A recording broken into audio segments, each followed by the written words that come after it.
Du côté de la régie exactement donc les policiers de la division de cybersécurité de Dakar ñoom nag duñu chemin si li nga xam ne que moo di mardi bi ndaxte li xew nag bëri na ginnaaw Madiba Diagne patron bu li nga xam ne que moo di groupe Avenir Communication bokk na si ki nga xam ne que moo di Ardo Gningue moom itam convoqué nañ ko mu nekk originaire bu Tivaouane na moom itam dina daal déférer exactement sa convocation dina ko daal déglu si ay série de postes yi nga xam ni itam def na ko exactement sur son compte Facebook Arfan doon si affirmer que ni moom nag bu mu xamee ni Ousmane Sonko dafa am ñu muy fréquenté la ko bàyyi défendre exactement yëkkati aussi ay kàddu yoo xam ni itam peut-être du nga ko reprendre exactement à l'antenne donc nag cet ancien membre de PASTEF est aujourd'hui entièrement passé à l'APR où il a bénéficié de privilèges pendant le dernier mandat de Macky Sall, a fait savoir qu'il a pris ses distances avec le PASTEF et Ousmane Sonko en 2021 à la suite de l'affaire Adji Sarr et ne se limitant pas à cette précision Arfan jàpp na ni alors donc mi ngi noonu Arfan jarul ñuy indi yenn si antenne bi mais Arfan naka ndaa di jàngate exactement cette convocation bu Ardo Gningue kaddu yi nga xam ni itam yëkkee na ko concrètement je pense que vous l'avez parcouru et excuse-nous justement d'avoir coupé cette information naka la ko daal di jàngatee Arfan. oui xam nga li ma doon wax waa PASTEF. mën nañu ñoom ñoo war a meree seen bopp.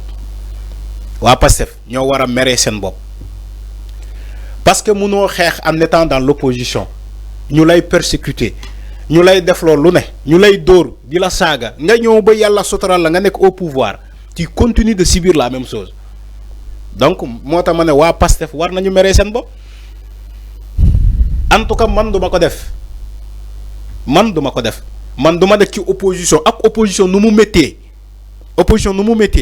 ngay xeex ñu lay dóor ay grenades lacrymogènes ñuy recruter ay nervis di la dóor di la yóbbu kaso di la tëj di la malmener di la torturer yow waa PASTEF yow yàlla ñëw ba sutural la nga nekk au pouvoir tu continues de subir la même chose.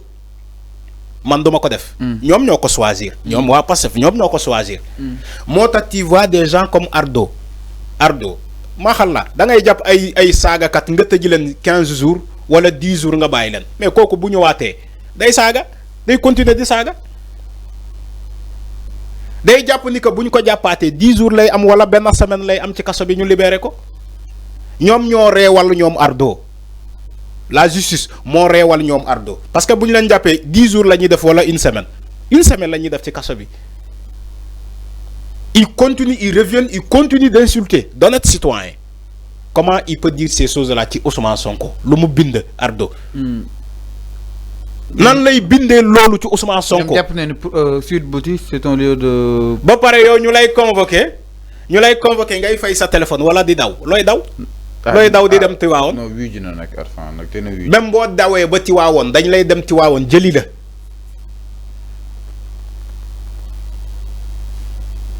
yow ngay saaga ba pare ngay fay sa téléphone di daw looy daw yow kay bul daw da ngay assumer dama ne ñoom ñoo reewal ñoom Ardo bu fekkee dañ leen di jàpp pour une semaine ñu libérer lépp ils vont continuer d'insulter. saagakat buy saaga da nga koy yóbbu kaso mu xam ni que moom lu mu def ni kenn waru ko def mais bu fekkee nit saaga na nga yóbbu ko kaso pour une semaine après nga ne woy yow yaa def procès libéré nga ko il continue les mêmes pratiques nga yóbbaatu ko une semaine nga bàyyi ko il revient il continue la même chose il va dire beaucoup de choses plus pires que ce qu'il avait dit nga yóbbu ko kaso pour une semaine nga bàyyaat ko mu ñëw wax leneen lu ëpp loolu c'est ce que ñoom Ardo Gningue loolu la ñuy def ni da nga jàpp ni c'est des récidivistes. non Ardo ci boppam moo réew dafa réew ngeen jéggal ma mais dafa réew non loolu mooy wax ji Ardo dafa réew waxoon na fi ay wax yu gën a grave ay kulu na xaw ma lan la ok ñu convoqué ko bàyyi ko il revient encore il parle d'un premier ministre ba teg ci baatu bu ñaaw loolu du reewande laa wax pourtant loolu ku ko wax waajuram moom Ardo mu jaay ko bakkanam man loolu ku ko wax sama waajur ma jaay la sama bakkan bu ñu tasee nga xam ni que yow doo dara mais ñoom loolu yëpp mën nañu ko wax premier ministre Ousmane Sonko mu jàll ku leen ko wax seen baay ñu jaay ko seen bakkan mais ñoom mën nañu ko wax premier ministre Ousmane Sonko au nom de quoi te premier ministre nekk le premier ministre de tous les Sénégalais justice nekk fii procureur nekk fii mais soyons sérieux, on est dans quel pays? On est dans quel pays? Bu teyé ñu né Badara Gadiaga, bu suba ñu né Ardo Gning, bu gannaaw suba ñu né Madiambal Diagne. Des insulteurs comme ça, ils insultent les gens. Da nga japp ni kasso on est dans quel pays? Mais la société civile, ñom neen kasso du solution. Je ne parle même pas de la société civile. Ñu né kasso du solution. Je ne parle pas de la société civile. Je parle des nouveaux dirigeants, je parle des autorités. Li mënul continuer. Li mënul continuer ba kañ. Li mënul continuer.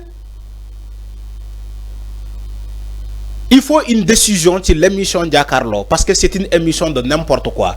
Décision comment? Non, émission bobu war nañu ko tej. Émission bobu jangalewul ben xam-xam. Jangalewul ben xam-xam parce que arrangé wul ben parti. Du arrangé wul, musul arrangé ken émission bobu. Demal nga laaj sénégalais. Njaaxum kessé lañuy wax ci émission bobu. Émission bobu kan la jangal ban leçon la joxé ban leçon Jakarlo ak li nga yagé sétane Jakarlo. Ban leçon la jox sénégalais. Émission Jakarlo. Demal nga laaj sénégalais yi sétane émission Jakarlo ban leçon lay joxé. C'est comme c'est un petit galet bu ñu organiser won fi rek. C'est la même chose, deuxième version bi rek. Émission Jakarlo moy deuxième version c'est un petit galet. Deuxième version c'est un petit galet. Jaxewul ben xam-xam. Moy recruter des chroniqueurs. Recruter des chroniqueurs taillés sur mesure pour ñëw saga Ousmane Sonko wala saga le pouvoir. Lima wax ni Birima moko wax ni Macky Sall moma fay pour ma ñëw téwal ko ci émission Jakarlo. Birima moko wax non loolu Birima le concerne. Mais ñom ñëpp la nekkuñu dañuy fay Birima. Dama ne ñom ñëpp la non nekkuñu dañuy fay Birima. Dama ne kon ñëpp lañuy fay. Fallou ñom ñëpp la émission Jakarlo c'est une émission de je ne veux même pas utiliser le mot parce que dañ may convoquer. Si je utiliser le mot que je veux caricaturer l'émission Jakarlo, dañ may convoquer. Donc cadre Ardo yu mu yëkëti ça mérite d'être traduit en justice en Ardo. Ken du souhaiter ken kasso. Mais Ardo faut que ñu yar ko. Dafa réew. Sourci mais quand même les choses justement Ardo dañ ko wara yar. Yarwul. Mais déjà mis en sourcil 2 ans Arfan. Mais en sourcil en 2 ans parce que la justice est clément envers lui. La justice est clément envers Ardo. Mota yarwul. Dafa interpréter néna ay propos. Interpréter wul dafa saga. Fallu yow bo fi waxé lu njaaxum man suma ko interpréter suma jaaraté fofu ñun ñaar lañuy bolé convoquer ñu. Xana xamoo lolu yoon lolu la wax. Justice lolu la wax. Nit bu sagay nga interpréter ay sagam jaar fu mu jaar yeen ñaar lañuy bolé convoquer len. Asatuma nga dem Ardo néna dafa interpréter. Il devait être convoqué et amené en prison. Parce que xalé bu réew la dafa réew té ken yaru ko tout ça si ñu am fi jubal jubanti tout ça ñu am fi ci rupture systémique on insulte des gens on dit non comme ñun ñoo woté comme ñun ñoo woté jubal xawma rupture voilà comme ñun ñoo woté rupture systémique mota ken du japp ken c'est pas sérieux. Alors, ils n'ont pas le droit d'insulter les gens. Amuñu droit bobu. Amuñu droit di saga ay nit. Amuñu droit bobu. Pourquoi? Au nom de quoi? Te yep justice ba ngi fi. Mais justice dafa libre Arfan nen bay rek justice mu dal libre mu dal. C'est parce que ça vous arrange. Ça vous arrange. Ngeen ne justice dafa libre. Non, justice dafa libre. Quand ça vous arrange pas, ngeen ne justice Ousmane Sonko la fi nekkal. Si vous commencez à japper ces insulteurs-là, vous allez dire que non, Ousmane Sonko mo nek ci ginaaw japp bobu. Maintenant comme insulteurs yi, ñu melni Badara Gadiaga ñu saga ay nit te kenn jappu len, vous allez dire que non, bayi len justice bi dafa libre. Mais bëss bu ñuy convoquer Badara Gadiaga, c'est ces mêmes personnes que vous qui allez revenir pour dire que non, Ousmane Sonko mo nek ci ginaaw justice. Quand ça vous arrange, la justice est libre.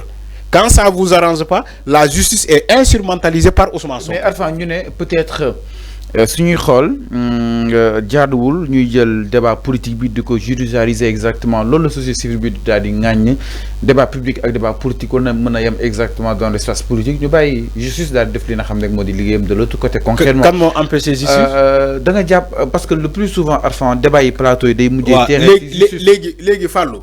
justice kan moo ko empêché liggéey. kan waxuñu kenn waxuñu benn nit. compris la question. C'est-à-dire ñoom jàpp nañ que ni la plupart des débats qui se font en public day mujjee tere si wàllu justice concrètement. oui parce que des gens ont insulté des personnes dans l'espace public. les débats gis nga Fallou.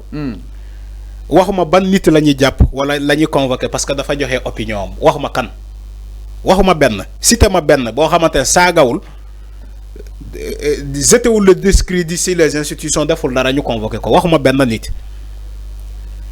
képp ku ñu kii convoqué parce que moom dafa saaga am na ñu saaga sax ba léegi ñu ngi taxawaalu ñu mel ni Badara Gadiaga kenn jàppu leen